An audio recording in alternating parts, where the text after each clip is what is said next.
likes me. He's the baddest man in hip-hop.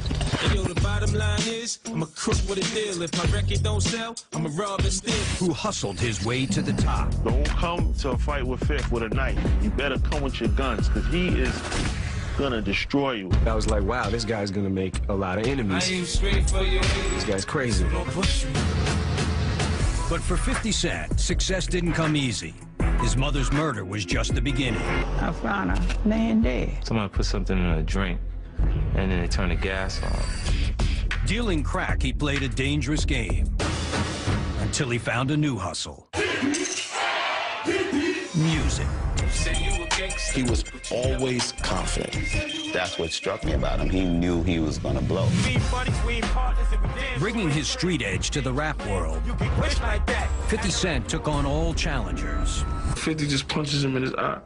At that point, I believe, is when Josh started to piece sitting down like a woman. He started being a man. Collecting enemies, he became a marked man. People were coming after him because they felt he was such a threat. They put the money on his head, and that's when everybody started getting scared. And 9 bullets nearly ended it all. It happened that fast. I thought he was dead. 50 came out the other side, stronger and more determined than ever. I've never allowed my fear to limit me. What it made him was a monster. Nothing's gonna stop him. Go, shorty. It's your birthday. Turning his anguish into fame and fortune. What other rapper you know got his own beverage? 50 Cent, that's my name. Never afraid, never backing down. If Kanye West sells more records than 50 Cent, I'll no longer write music. 50 Cent has lived by his own notorious words, get rich or die trying. I'm addicted to success. It's absolutely my vice. This is his story, behind the music.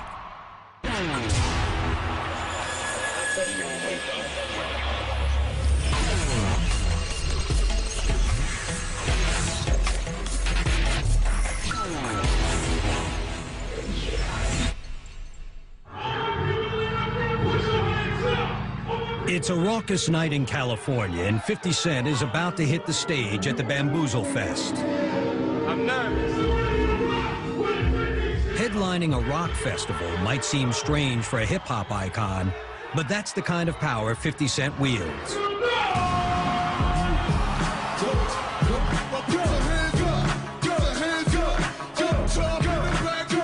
It's very rewarding when you make the right music. It feels so good, I'm so high when the music is right.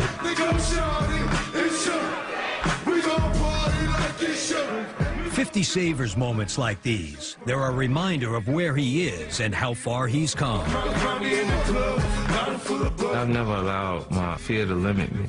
I believe you can will your way in a good situation. Go out and make things happen.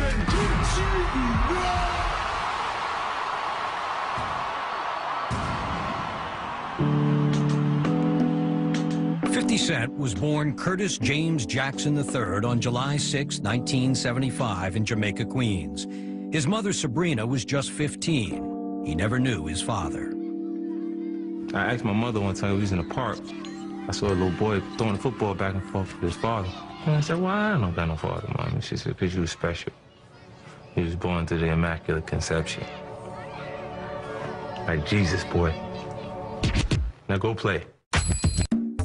Sabrina moved out of the house shortly after Curtis was born. He was raised by his grandparents, who had 9 children of their own. He was a special child. At least I thought so. He was a very happy little boy.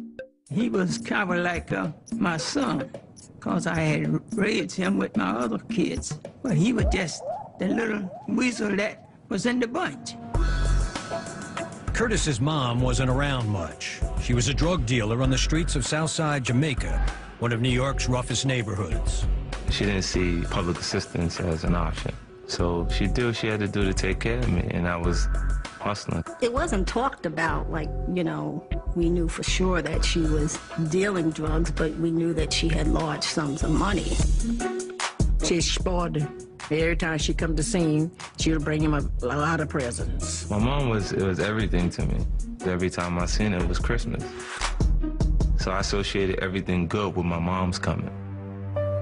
But one day when Curtis was 8, his mom didn't show up for a family visit. We knew something was wrong. We went over to her apartment to see what was going on.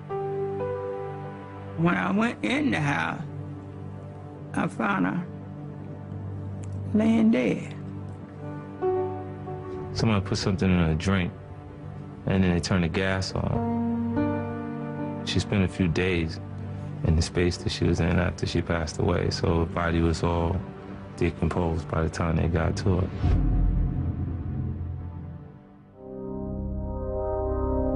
I remember my grandmother explaining it like she's not gonna come back. She's in a better place. And I didn't understand that at that point.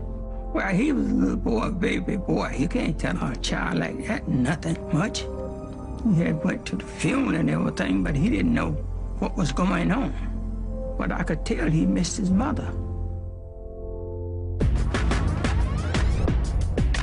The way he dealt with it, he would just act out destructively, break things and get angry a lot. By the time Curtis was 12, he was following in his mother's footsteps as a friend showed him the ropes. He saw the drug dealers with a lot of money and flashing clothes, and he wanted to emulate them. Nice places to stay, nice cars, nice jewelry. They appeared to have the actual life that I wanted. From their perspective, they were helping me. They go, well, I'm gonna give you this. You know what to do with this? And it's 3.5 grams. So from 3 to 6, when my grandparents thought I was in the after-school program, I was hustling. I know 50 is hustling his whole life. That's how I knew him as Boo Boo. When he was 12, he was on the block with like guys that were 17, 18. Everybody knew Boo Boo. Like, what is this little kid doing out here with the wolves? They call it Crack Alley, Jamaica, Queens. In the late 80s, South Side was the epicenter of New York's crack epidemic. Curtis cooked it at his friend's house, stashed it in his room, then sold it. Everybody around us, like all my friends, that's what they did. Cook it up, bag it up. You might make $1,000 one day, and then you have your slow days when you make $100. I was standing there with an entrepreneur spirit, and I had to be aggressive, real aggressive. Curtis did what it took to survive in the neighborhood. To make himself a more imposing presence on the street, he joined a youth boxing program. I used to get my ass kicked a lot. I went to the boxing gym. I learned something there. Go right across the street and try it, and start the altercation. Like, I actually seen him break somebody's jaw before. And that's when everybody really knew, like, 50 could fight. Everybody respected him. And if you didn't, he would make you. To further defend himself, 50 got his hands on a gun. And I used it a bunch of times. I ain't hit a lot of people with it, but I used that because they knew I would shoot it. It changed their whole perspective on me based on that. I saw his lifestyle start to change. When he was in the house with us, we saw Curtis, but I've heard stories on how aggressive he was in the street. Like two different people. When he was 14, Curtis was arrested for bringing drugs to school. A judge sentenced him to rehab, where he quickly learned how to hustle the system. I never really indulged in the usage of drugs, but they teach you like the 12 steps, and I had to kind of act as if to get out of it. It works if you work it, so work it. Hi, my name is Curtis Jackson, and I'm an addict. At 17, Curtis was busted again when cops searched his home and found heroin, cocaine, and $15,000 in cash. He was running wild at that time. His grandfather tried to discipline him, but felt that he should have done more. You can teach a kid to be the best that is in the world. But if he don't take it in, it ain't gonna do him no good. That probably was one of the biggest disappointments for my grandparents, to see that I had went into that lifestyle, because that's how they lost my mom. The charges could have sent him to prison for 9 years. But as a teenager facing his first felony, he was offered an alternative. Shock incarceration. Hit it, go, hit it, 6 months in a military-style boot camp. I think it definitely changed him. He knew more. He knew the system. He knew how things worked. Very smart guy. I'm a part of the success rate of the Shock program. It works! It hurts! You see, it depends on how you look at things. I slipped back into my ways after the action. after the actual program. But it worked for me because I've never been incarcerated since.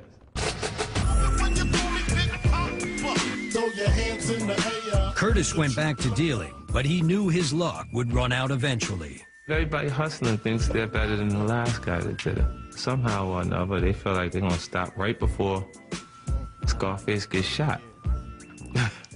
You know what I mean? And it just doesn't work that way. I had to find the buried treasure, so grams I had to measure. It was time for a radical change of plans. Inspired by rappers who turned their gritty street stories into cold, hard cash, Curtis came up with a new hustle. I decided I was going to write music for a living. He told me that his probation officer had suggested that he goes into rapping. 1, 2, 3, and here we go. Here we go. Here we go. Here we go. Here we go. Then one day in 1996, he had a chance meeting with Run DMC's Jam Master Jay at a Manhattan nightclub. I kind of hustled my way into a situation with Jay. I didn't have nothing. I went straight into talking to him like I knew how to do it. I think it was the way 50 approached him. He just liked the way he said he's going to be big. And he was like, all right, well, stop by and hear what you got. Curtis recorded a rough demo track for Jay. It just went on and on and on. So he was like, yo, what's the hook? What Jay heard was raw, but very real. Seeing potential, he signed Curtis to his label. And just like that, the 21-year-old crack dealer had a new calling. He told me he was working with a famous rapper. I said, you sure that's what you want to be? So he said yes. Coming up, 50 Cent goes on the attack. I say it now and never again. We ain't buddies, we ain't partners, and we damn sure ain't friends. And pays a heavy price. You don't know if you're actually going to survive it or not. 50 Cent, that's my name. And later, he blows away a hip-hop icon. I was like, yo, this 50, I quit. I literally wanted to quit rapping at that point. When Behind the Music continues. By 1996, Curtis Jackson had transformed himself from a streetwise drug dealer to budding rapper after being signed by Run DMC's Jam Master Jay. To complete his evolution, he created a new identity, taking the name of a well-known Brooklyn stick-up artist, 50 Cent. For me, 50 Cent was a metaphor for change. And then I would do things my way, which would be drastically different. An even bigger change came a year later. When Curtis was just 22, he and his girlfriend, Shaniqua Tompkins, had a baby boy, Marquise. He got more serious about life, and he knew he had to take care of his son. I wanted to have the relationship that I didn't have with my father and my son. I didn't believe anyone would take care of him if I wasn't there to take care of him. 50 gave up dealing drugs and sold off everything he had to support his family. He pinned his hopes on music, learning from Jam Master Jay. 50 would not want to leave the studio. Dude was just soaking everything in. He would just stay focused over in the corner, writing. 2 years passed. Progress was slow, and 50 was frustrated that he didn't have Jay's undivided attention. So when he saw record executive Corey Rooney outside a barbershop in Queens, he seized the opportunity. He comes over to the car. He had like his hood on. It looked sketchy. At that point, I didn't know he was gonna rob me. I gave him my tape and put it in, playing it, and the phone rang and he was on the telephone. I'm like, yeah, go ahead. And he gave me the look because I wasn't paying attention. Like, give me my tape, man. You're mad old school. He looked at me like, what's the matter with him? He doesn't realize I can multitask, so I heard everything he did. This was far beyond, oh, this guy is good. I thought, wow, this is the next Jay-Z. 50 was signed to Columbia Records, but most of his advance went to pay his way out of the Jay contract. Broke, he returned to dealing. I had $5,000. And then the baby. So I had to take care of him. I just put 250 grand with it. I went back to doing what I knew how to do. 50 took only 2 weeks to record his debut, but the label let it languish for 2 years. In 1999, he channeled his frustration into a lyrical assault on the biz. Hey, yo, the bottom line is, I'm a crook with a deal. If my record don't sell, I'm a rob and steal. A track about mugging music stars called How to Rob. I rob pun without a gun, snatch his piece and run. Just get away 400 pounds, I ain't gonna catch me, son. What do you have out right now? I got a new single out called How to Rob. I'm about to stick Bobby for some of that Whitney money. I wrote the lyrics in like 45 minutes. That's from your heart, that's how you feel? Yeah, that's, you know, it's a little kind of like comedy based on reality. Your beeper going off. He was like, all right, this industry is not letting me eat, they're not letting me in. All right, I'm gonna rob everybody in this industry and let you know I'm coming. What Jigga just sold, like 4 million, got something to live for. When I heard the record, I was like, wow, this guy's gonna make a lot of enemies. This guy's crazy.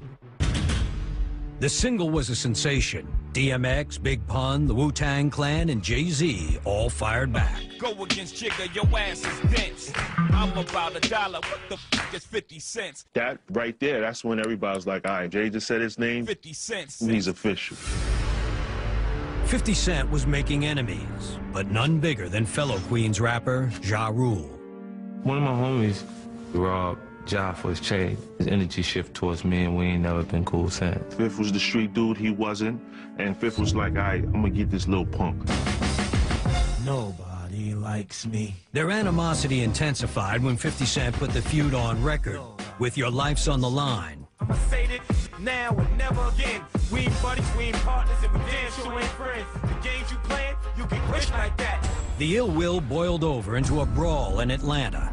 So we get face to face and we talk. 50 just punches him in his eye. Boom! I caught him back.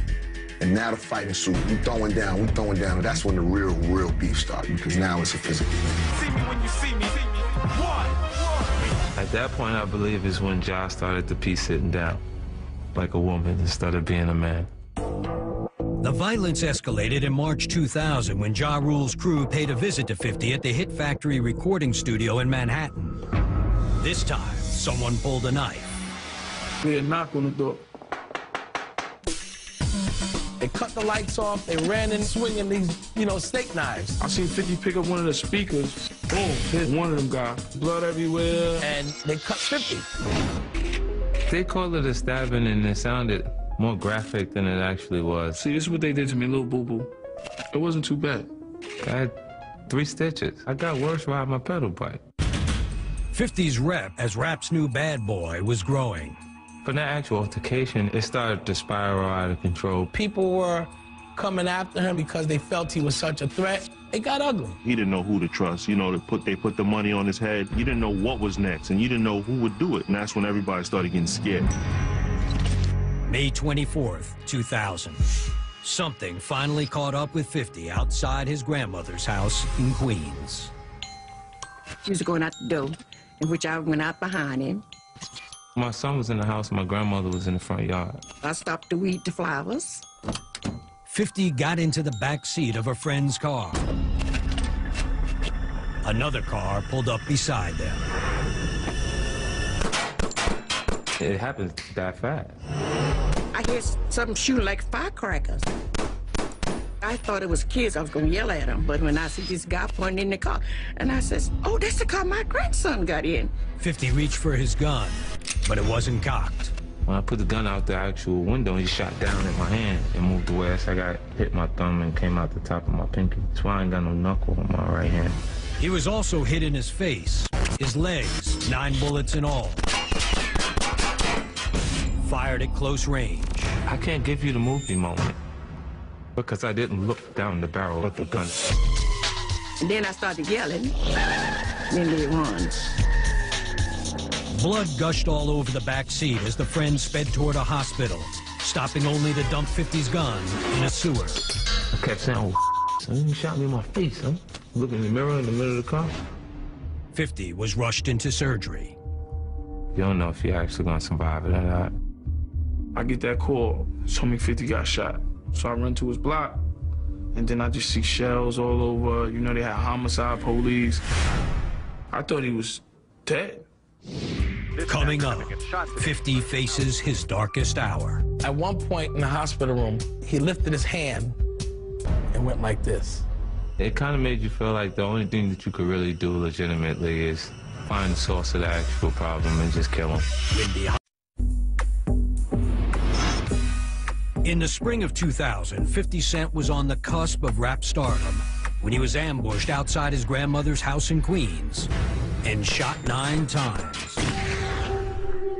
I'm driving in the highway, and all of a sudden I hear on the radio 50 Cent gets shot. So what? Rapper 50 Cent is in critical condition after having been shot today. They headed straight to the hospital and saw all his family in the lobby. They were crying. Like, this is for real? This is for real? When I saw him, he had tubes all over his body, and he was unconscious. He was unconscious. He was just laying there. I was there every day praying for him. As a bullet went through my face and into my actual tongue area, knocked my teeth out. My tongue had swelled up to the point that I was almost suffocating myself. To clear his airway, doctors wanted to perform a tracheotomy. It was a critical decision for 50's family. But he told me if they operated on him, he may not talk again, so that's when I said no. If I had to talk with one of them things that made me sound like, then that would be the end of that. If he couldn't do his music, he would be lost without it. His grandmother's prayers were answered. 50 survived without the operation, but he faced an uphill battle. He was weak, he was fragile. Of course, he was hurting. I don't know what it feels like to die, but it doesn't look like it hurts as much as a hospital bed. In the hospital room, I remember getting close to 50 and looking at him. I said, I know you're upset. I know you want to get these dudes. And he lifted his hand and went like this. Couldn't talk, but he went like this. It kind of made you feel like the only thing that you could really do legitimately is find the source of the actual problem and just kill him. Many men wish death upon me. Blood in my eye, dog, and I can't see. The reason for the shooting has been the cause of endless speculation.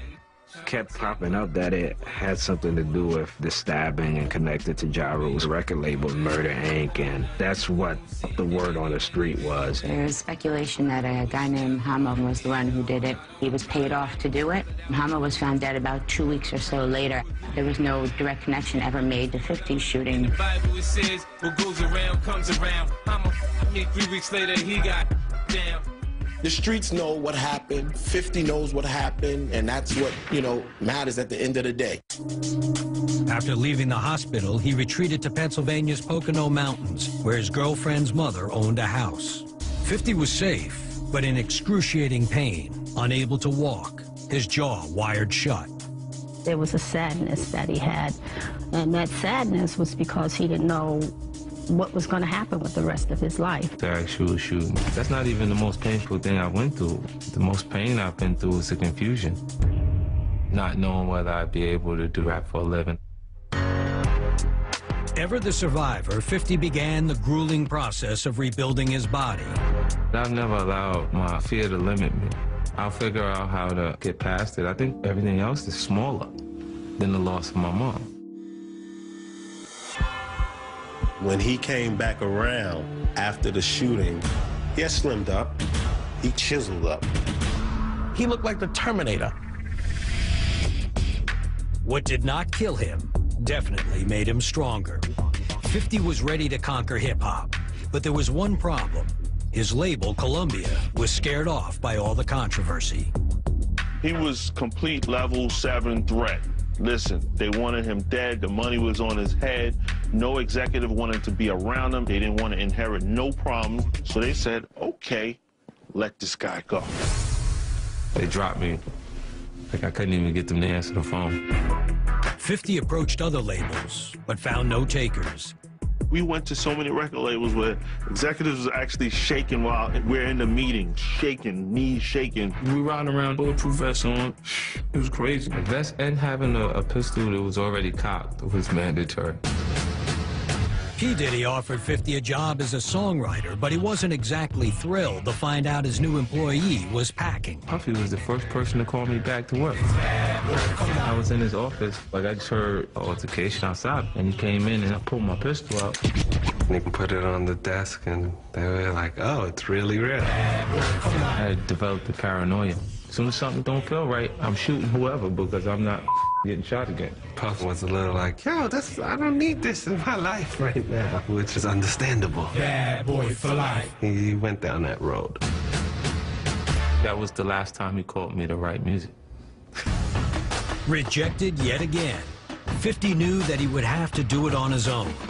So he started releasing independent albums known as mixtapes. His hustle was at a 10, the jumped to like 100. One of his tracks, F.U., was aimed straight at his attackers. I've been shot 9 times, man. That's why I walk funny. Hit the Joe once, that's why I talk funny. It was an aggressive tune and a new sound. 50 still had a bullet lodged in his tongue, giving him a distinctive slur. His whole tone kind of changed a little bit. 50 Cent, that's my name. Man, I ain't playing. You could hear the pain in his voice. It wasn't just the voice. After the shooting, the confidence that he came back with, it was just a different swagger. What it made him was a monster. He was kind of like, now, I'm here, and nothing's gonna stop me. I'm back better than ever. On top of my game, even the country boys saying 50, we feeling your man.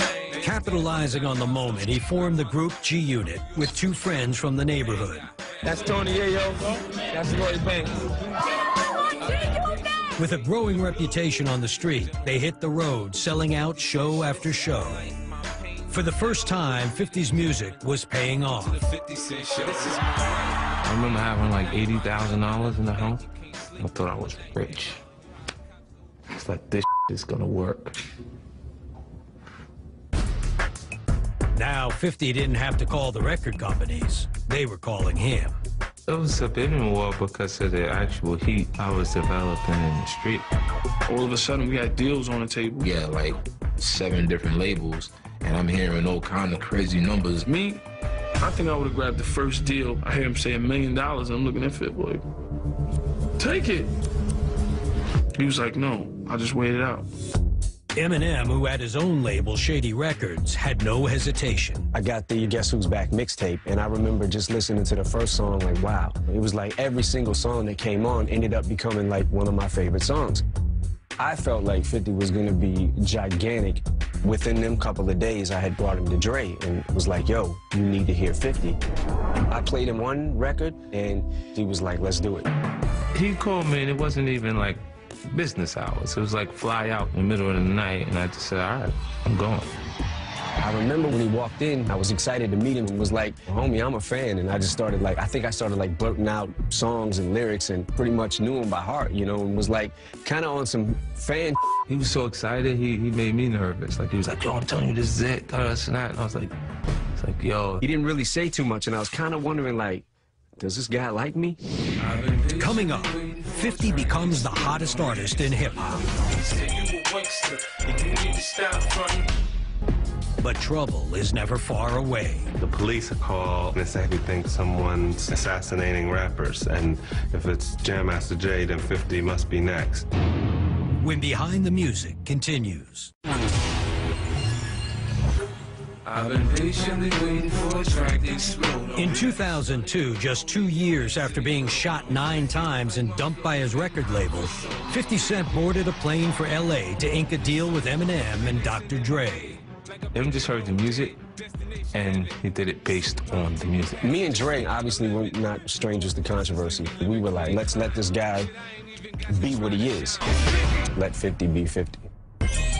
They began working on 50's album immediately. I remember Dre would send him beats, almost like an experiment. Let's see what 50 would do with this beat. And he would send it back, and I just remember the rhyme being so crazy, I almost fell on the floor. I was like, yo, this 50, I quit.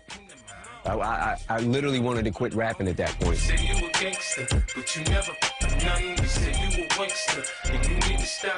When Eminem put the song Wanksta on the 8 Mile movie soundtrack, the hype surrounding 50 Cent kicked into high gear.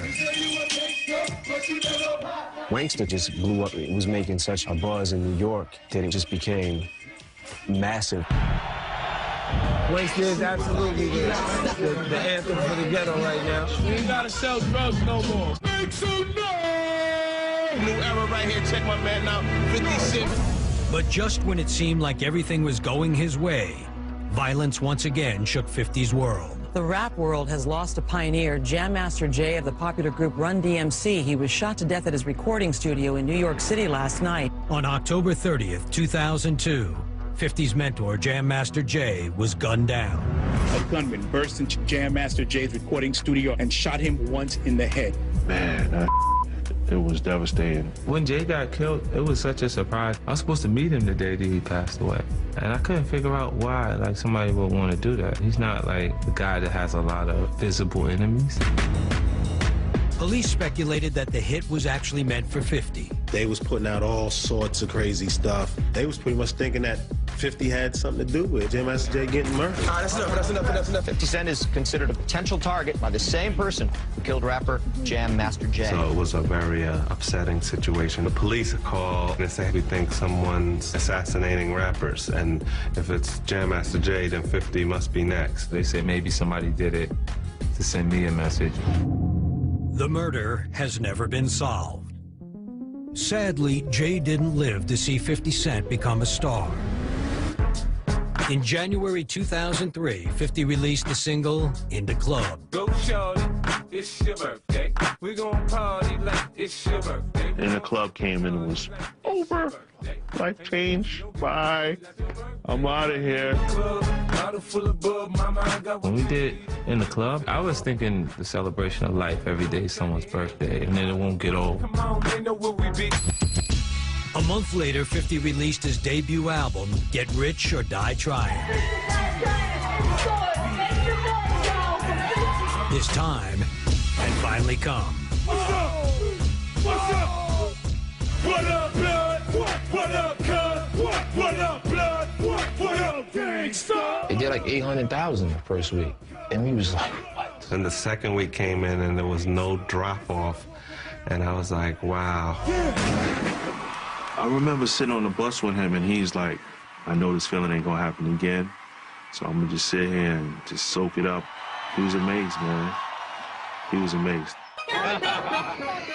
After a long and brutal struggle to make it, the ex-hustler from Queens suddenly had the world at his feet.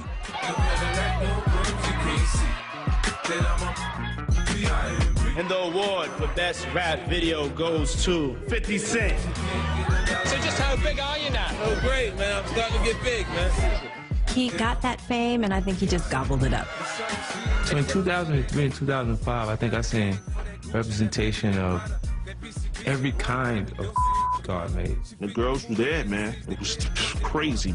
It was nuts. We go in the hotel room and the girl just hops out. Like, how'd you get in here? It's a transition because you go from the norm to being this instant sex symbol, and it's like people going crazy and she's screaming, oh my God, and I'm like, me? Are you serious? Come on, baby. But 50's hedonistic lifestyle came with a cost. His relationship with longtime girlfriend Shaniqua Tompkins, the mother of his child, was falling apart. We know each other for about 13 years. She sees all of these women, and they make her insecure. And the relationship just went bad completely. To make things worse, 50 looked around and saw almost no one he could trust. Everybody starts to develop a sense of entitlement, even friends. Damn, how much money you made this year? Like, yo, you should buy me a car. You can't even remember them loaning me $5. If I could remember, I'd give it back. We was doing shows, I would come up with some money like, yo, here's a stack, like in a touchdown, right? Like, hell no, that's why I'm bringing this to you. He didn't trust nobody, so I always knew that. Never play with his money, yo, never. But not even personal turmoil could slow down 50 Cent. In 2005, his second album, The Massacre, sold over 4 million copies. The kid from Queens had what every artist dreams of, and now all he wanted was more. I don't see a limit to how far. I feel like I can make billions and billions of dollars. Coming up, bam, as 50's fortune grows, so do his enemies. Beefs are a part of the hip-hop culture, so I've been constantly confronted. The game was getting too disrespectful. He was on the radio talking mad. He trash, you know what I'm saying? Garbage, y'all. 50 took it real personal. When Behind the Music continues. By 2005, 50 Cent was more than just a hip-hop star. Not only was his second album, The Massacre, another huge success, he was now the ruler of his own business empire. He had his own label, G-Unit Records, and a budding acting career. Deals with Marc Ecko and Reebok earned him millions more. These my new sneakers right here. They come out in November, y'all. He was thinking a step ahead of everybody. When they were thinking 50 Cent, he was thinking 50 Cent, G-Unit, the brand. This guy still has a hustler mentality. But now we're doing the right things with our hustler mentality, not the wrong things. 50's biggest score was a venture with Vitamin Water in which he took his endorsement fee in company stock and reportedly came away with a cool $100 million. Bam! He wanted something healthy. And I remember he's like, I want to do water. Huh? Water? Yeah, everybody drinks water.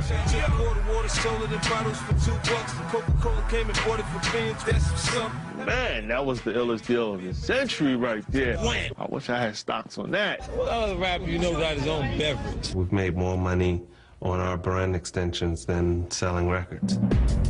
But as his fortune grew, so did the criticism that 50 was losing his edge. When somebody makes it, and he really made it in a big way, people get what they call haterade. He's too successful, he's too rich, he's too this. That Vitamin Water was too good. And they just didn't want to see him win no more. Street cred? I don't even know what street cred is. Like, the Vitamin Water deal is just good business. To his rivals, 50 Cent seemed soft, and the rapper who made his mark by targeting hip-hop superstars was suddenly a target himself, embroiled in feuds with the likes of Nas, Jadakiss, and Fat Joe. Beats are part of the hip-hop culture, so I've been constantly confronted. So don't be screaming, get at me, dog. How you running for your life when I'm at your bar? You can't knock him for shooting when everybody else is smacking. It doesn't mean that 50's starting with them. He's finishing the issue. More than anyone, 50 knew these battles came with the territory. But he viewed one attack by his G-Unit label protege, The Game, as the ultimate betrayal. 50 embraced him, took him in, flew him to New York, had him in a mansion, recorded all those records. I followed this man's lead and we hold it down. I gave a lot of material that I created away.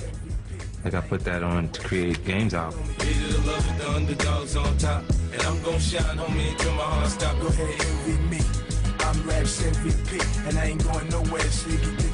These were records 50 was writing for himself that he personally said, all right, I'm going to take my verse off, you do this, or I'm going to take my hook off, you do that.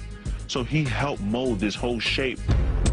But soon after The Game's debut album was released, he began challenging 50's authority at G-Unit, even consorting with 50's enemies. 50 also says The Game didn't give him proper writing credit on his album. A public war of words ensued. The Game situation comes from jealousy, like they want to be 50. The Game wasn't rolling as a team member like he should. When you're part of a crew, you're supposed to have the allegiance to the boss, and he didn't have that. He trash, you know what I'm saying? Garbage, y'all. 50 in magazines just on me every chance they get. The Game was getting too disrespectful. He was on the radio talking mad. 50 took it real personal. Not surprisingly, 50 had the last word, firing The Game from G-Unit live on the air. Well, Game, we have no communication. It's a shame it couldn't actually be resolved in conversation. Don't come to a fight with Fifth with a knife. You better come with your guns, because he is gonna destroy you. Coming up, 50 raises the stakes with a bold challenge. If Kanye West sells more records than 50 Cent, I'll no longer write music. People like controversy, people like beef, and he knew how to capitalize it. Are you really going to retire if he outsells? He's not going to outsell me. When Behind the Music. 50 Cent had become a hip-hop king by taking on some of the biggest names in the biz. But by 2007, he was under siege from critics and rivals looking to knock him off his throne, which only intensified the pressure as he began work on his third album, Curtis. I found myself in a space where I was in probably the most vulnerable state as an artist. Every artist has that doubt in their mind of like, am I gonna live up to the hype? What is the hype? To help ensure a hit record, 50 summoned his street savvy. The man who built his reputation on feuds manufactured one. If Kanye West sells more records than 50 Cent on September 11th, I'll no longer write music. With their albums coming out the same day, 50's bold challenge made headlines. You said that if Kanye outsells you, and tell me if I'm getting this right, that you will not make any more music. Are you really going to retire if he outsells you? He's not going to outsell You me. know, by saying that, though, you set yourself up. I don't care. The media and fans ate it up. We set up the energy to get the consumers into a frenzy. So you've got everybody talking about the battle between you and Kanye. I mean, it's exciting, man. We made an event. I don't have beef with anyone. Actually, I don't like Kanye West till the end of this week. Okay. Because after I'm #1, we can be friends again. Kanye, selling nearly 1 million copies in the first week, won the battle. But they both won the war. Me and Kanye collectively created the largest selling week for hip-hop sales. People like controversy, people like beef, and he knew how to capitalize it. Kanye West gets the trophies, 50 Cent gets the checks. Older and wiser, 50 Cent doesn't get caught up in controversy the way he used to. People can say what they want. Now he just laughs. They find so many different things to say about me. Been addicted to cocaine in Croatia, been using steroids. For me, it doesn't matter. I get a chance to be the guy in the picture. He doesn't really let a lot of that stuff bother him. It's just fuel to energize him to do the next level. Ladies and gentlemen, make some noise for 50 Cent.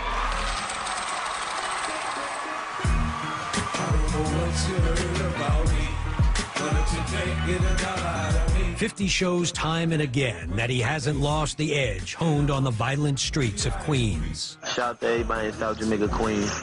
Keeping it real, baby. He's never forgotten his past. It's the fuel that drives his rhymes and still pushes him in his relentless quest for success. I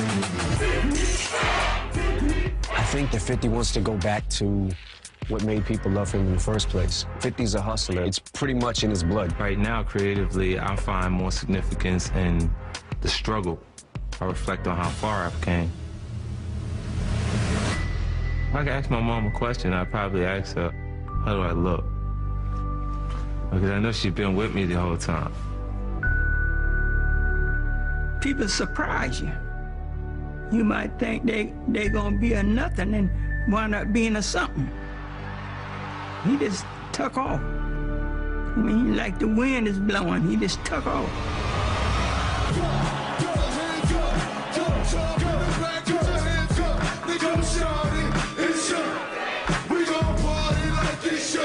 I'm an addict. I'm addicted to success. Fortunately, there's no rehab of success. And I'm in love with how it feels. I can't create a direct parallel to a drug, but it's absolutely my vice.